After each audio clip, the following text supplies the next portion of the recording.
সরকারি চাকুরিওয়ালা পাত্রের জন্য সুশ্রী, সুদর্শনা, গৃহকর্মে নিপুণা, ঘরোয়া, গায়ের রং দুধে আলতা, এমন পাত্রী একান্ত কাম্য।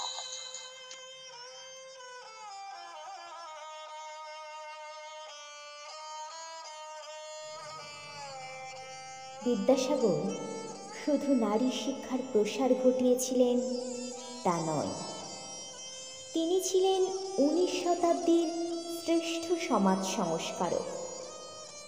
সমাজের প্রতিটি অন্ধকারের কানাগলি থেকে তিনি মানব জাতিকে উত্তরণের উজ্জ্বল আলোর দিশা দেখিয়েছিলেন।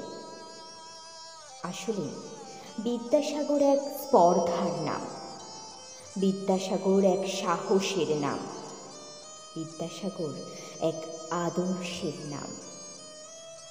তিনি বলেছিলেন, তরুণ প্রজন্মকে সুপথে পরিচালিত করার উপায় একমাত্র বাল্যবিবাহ হতে পারে না। তিনি বাল্যবিবাহ প্রথা বিলোপের জন্য উদ্যোগী হয়েছিলেন এবং জনমত গড়ে তুলতে লেখালেখি করেছিলেন বিভিন্ন পত্রপত্রিকায়। বিভিন্ন সভা সমিতিতে এ ব্যাপারে নিজস্ব মত তুলে ধরেছিলেন তিনি। তৎসত্ত্বেও সমাজের বহু মানুষ তার এই প্রয়াসকে উপেক্ষা করেছিলেন।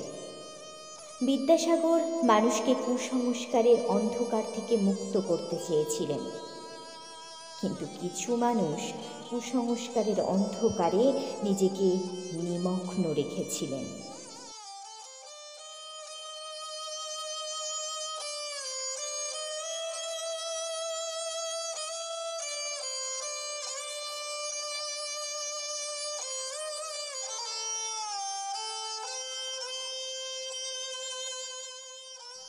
আমার আকাশ ছোঁয়া স্বপ্ন ছিল, ওরা এসে কেড়ে নিল। ইচ্ছেগুলো দুমড়ে মেরে গোগ্রাসে গিলল। হাত থেকে কেড়ে নিয়ে মার্কশিটটা ছিঁড়ল। স্কুল ড্রেসটা হলো শেষে লাল টুকটুকে শাড়ি। বন্ধুগুলো হারিয়ে গেল, তাদের সাথে আরই। হাতে দিল গাছ কৌটো, কলম গেল ছাড়ি। ঠিকানা আমার বদলে গেল, পাল্টে গেল বাড়ি। বুকটা আমার উঠল কেঁপে, দুঃখগুলো জাগলো ফেপে। রাতের উপর জমল গভীর ত্রাস। এ কি হলো সর্বনাশ! দাও না আমার ছেলেবেলা, ফিরিয়ে দাও না পুতুল খেলা। মালার নামে দিলে আমার গলায় শুধু ফাঁসি।